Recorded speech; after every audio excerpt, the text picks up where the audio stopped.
Is David Kuhn, and I am the author of Within Us, and I'm making these videos as I spend 30 days in the Rocky Mountains. Been thinking about the shadow, not thinking about the shadow, I've just been literally having shadowy thoughts.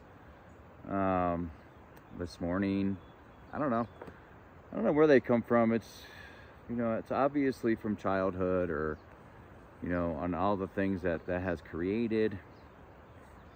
Let me just read this passage, and we'll talk a little bit more about the shadow. We all have some shadow. It's inevitable living in this paradigm.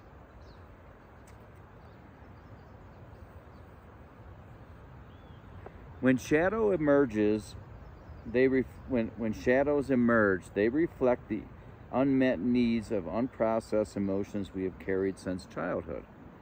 For example, if we learned that manipulation was the easiest way to secure affection, or that expressing emotions led to rejection, we might subconsciously perpetuate these patterns in adulthood.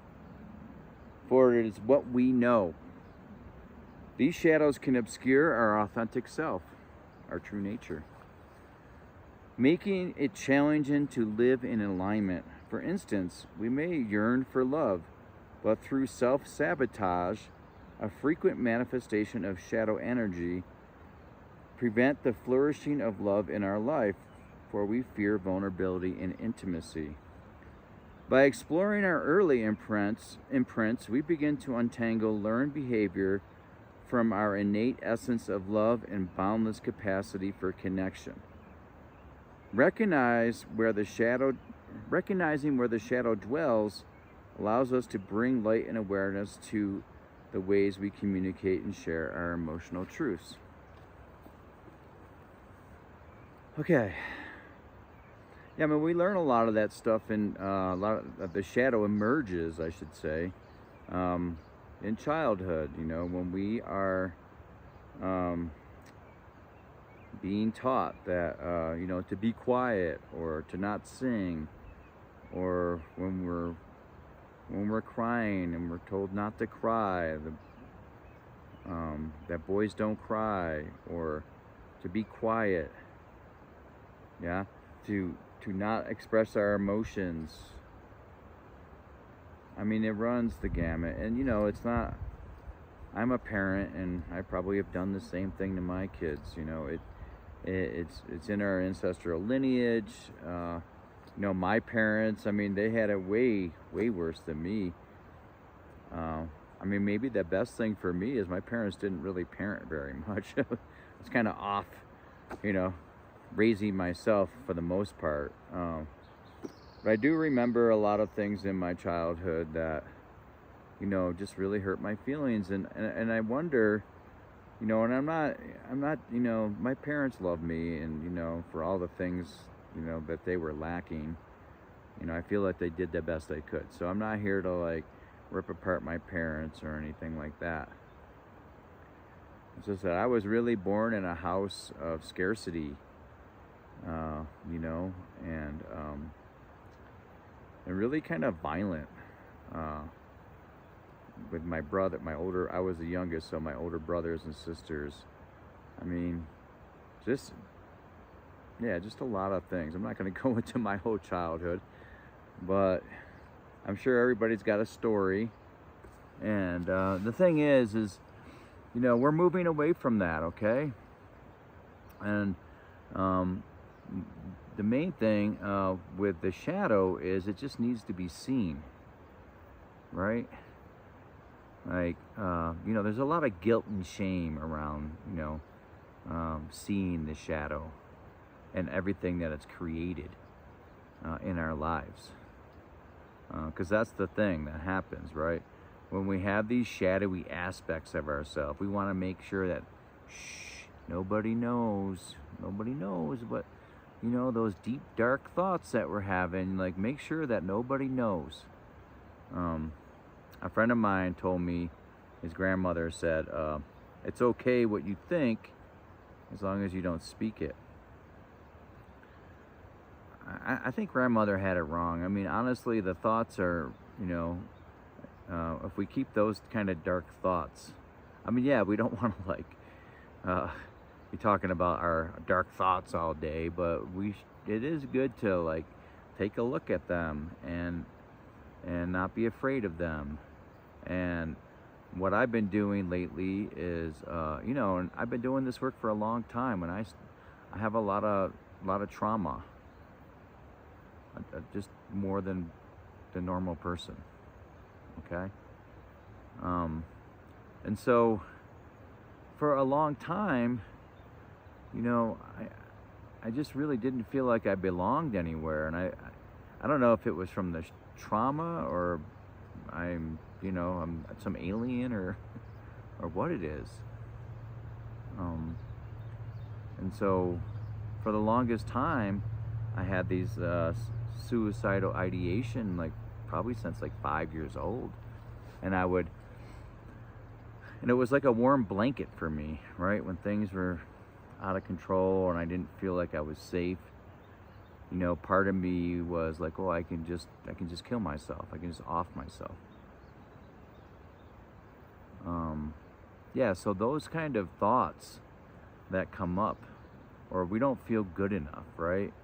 Or we don't feel that we can express ourselves in a vulnerable way, or we can talk about these kind of feelings that we're having. And it is like this, the shadow just wants us to keep it a secret, right? Just to hold that guilt and shame within us. And that keeps the vibration of the body lower, right? And so there's a reason to begin to resolve these patterns, these emotional patterns or thought patterns that arise when we don't feel safe. The reason is that we want our bodies to be run at a higher vibration, right? And we want to resolve it so we don't give it to our kids. And some of this stuff might not even be us. It might be our ancestral lineage, and we want to resolve that for our family. Okay? And so how do we do it? How do we resolve this stuff? It does take time. It's also, going into the, learning the art of neutrality is, to me, one of the best ways. You can, it's good to have a therapist too that you can talk about these things with. A good therapist who understands what's going on.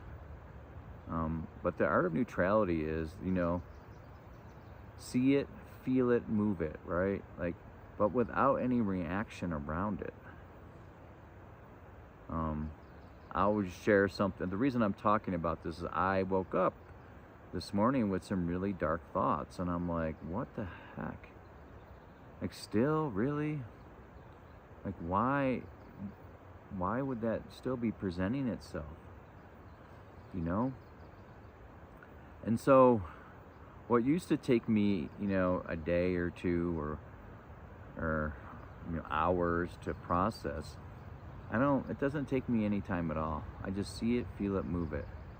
I look at it, and sometimes I'll follow it back to the origin seed of that thought, of that dark thought, right?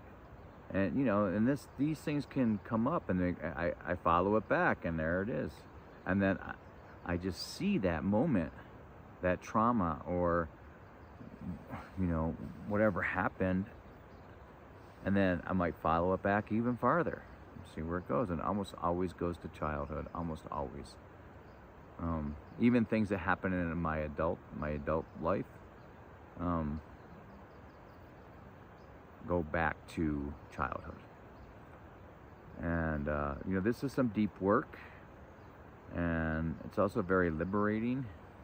It's uncomfortable, and this is part of going into the unknown.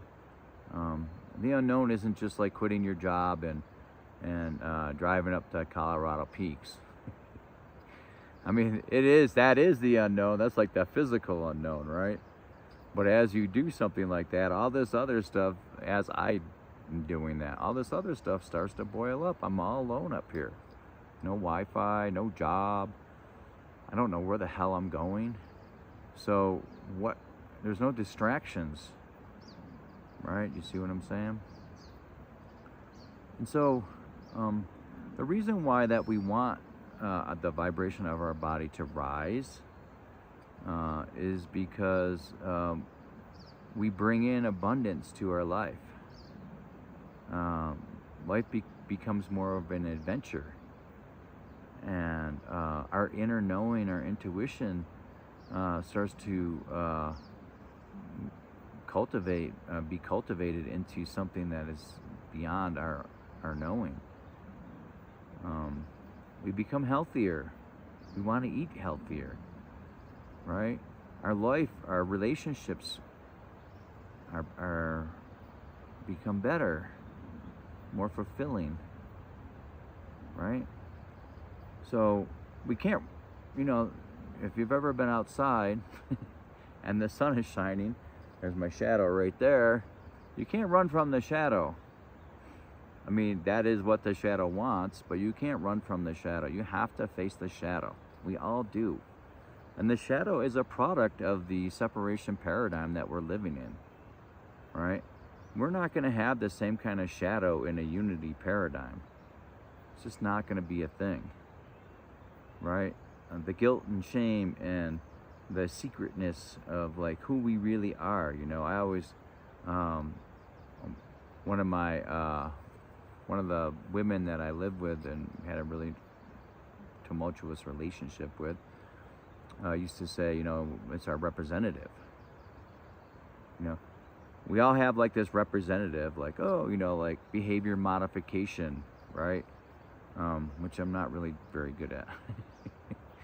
But I'm not good at modifying my behavior to fit into a culture that is, a lie or an illusion. But a lot of people are really good at that. And, and it's a thing. But the problem with that is you're not facing the demons that are in you. And I don't really like to say demons because honestly, it's not, it's just a shadow part of ourselves that's splintered off, right? It's just a misunderstood part of ourselves as children that never got resolved. And these are patterns. These are elemental patterns that want to resolve.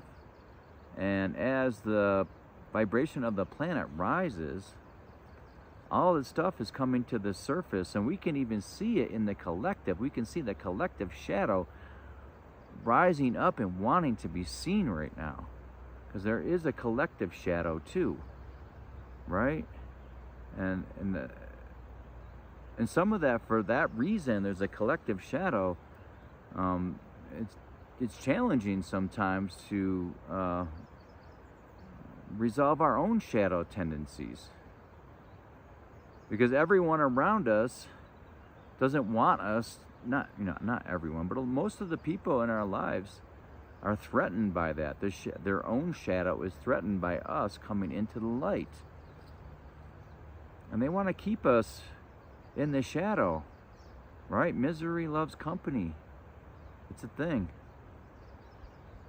so be careful about that as you're beginning to free yourself of the shadow tendencies and heal the shadow and love the shadow, hug the shadow, because it's really just your inner child.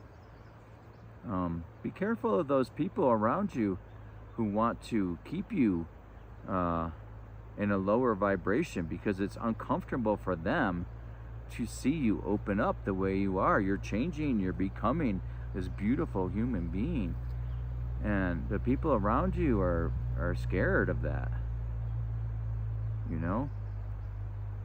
They're worried that you're gonna, I don't know, like when I see somebody waking up or being kind or open and beautiful, I embrace them. I give them love, even if I'm feeling like crap. And this is some of the things that we can start doing Also, like as we begin to wake up, we look around to support other people and acknowledge, hey, well, you look great. Like, what's going on? Like, I love the way that you're speaking now, and I love your positivity in your voice. It's really a beautiful thing. Yeah. So, I don't know. This place is so beautiful, and you know, um, and I am beautiful, and you are beautiful. Those shadow tendencies are just an illusion. They're not real. Right? We are all divine beings of light. Abundant now. We are abundant right now in this moment. I don't care how much money you have or what's going on in your life. You are abundant now. The shadow would have us believe, well, we are not abundant. Yet we don't come from a divine source of love. Yeah, and the things that we've done that are not in integrity to our souls and to our true nature is because of the shadow, because of this paradigm, this separation paradigm we're living in. You know, trying to survive, looking for validation when we don't need validation to be who we really are. We do not need it. But it's nice to have sometimes. All right, well, I'm going to leave you with that. You know, if you're looking to support me or support yourself, more importantly, not more importantly, but just as important, within us, there's a link below. Check out my website, and I'm just getting going here. And but I love this book. I mean, you know, just this morning when I was feeling like, oh man, I don't know, like I'm feeling kind of terrible, I just opened up the book and read it, and I felt better again. It was like crazy that I can forget that all the things that I've written in here. I'm not really one to intellectualize things. I'm more one to embody things. So I know that people read books and remember those things. But this book is not for memory. It's to embody. Yeah, so I hope you have a blessed day, and I hope this video finds you exactly where you are. Blessed day.